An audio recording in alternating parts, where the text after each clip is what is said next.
But it was so cool that like people were trying to help you out just to make sure, right, that like other platforms or people could share. So I think that passion personally just like came out like right off the bat. So I think that's what made this project special in particular, and super cool. And I encourage like anyone is like, if you want to steal the way that we do things, like, or the way that like I've marketed books, like go ahead. I like really encourage people to understand that releasing a book is not just writing it, and it's not just like the actual act of creating the book, but it's like how you message it and how you put it out into the world. Because an amazing book can fall flat.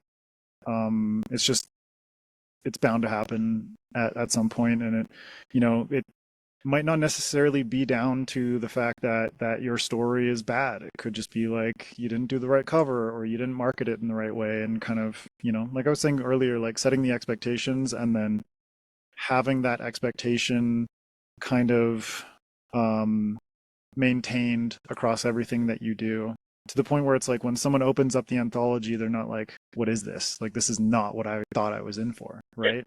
If we're marketing the Book of Spores as like a romantasy anthology or something like that, then it's like people are going to be like very, very disappointed. They're going to be like, where's the mushroom sex? Where's the penetration? Like, where's all the fun stuff that I wanted? Yeah. Where are the tingles? There's not enough tingles in this anthology. And so having that kind of consistency like goes such a long way. And that goes from like, I put a lot of care into the marketing materials that I provided for everyone, like the people that I asked, and like that cover reveal was way bigger than I ever expected. And I think that kind of set the tone for like everything that we've done since then. Is just like what you saw then is representative of everything that we're doing in relation to this anthology, and that goes from the marketing and the promo for it, to the way we're running the Kickstarter, to all the effort that we're putting into the actual like production of it.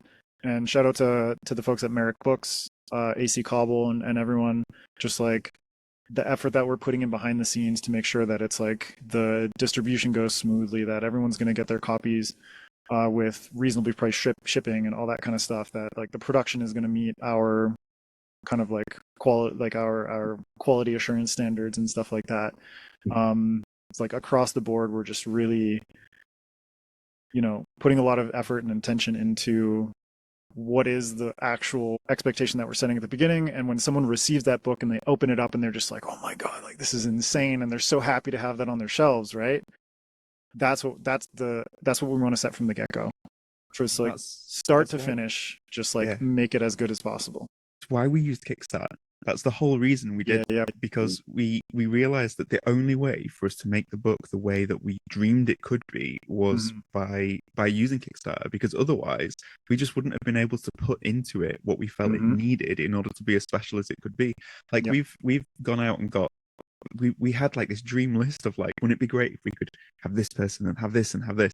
And now, because the Kickstarter has gone so well, we've been able to go to those people and be like, hey, yes, let's get some more artwork, let's get this involved, let's get that in. And we've been able to actually approach the people who can make all of our vision for what we wanted it to be into a reality.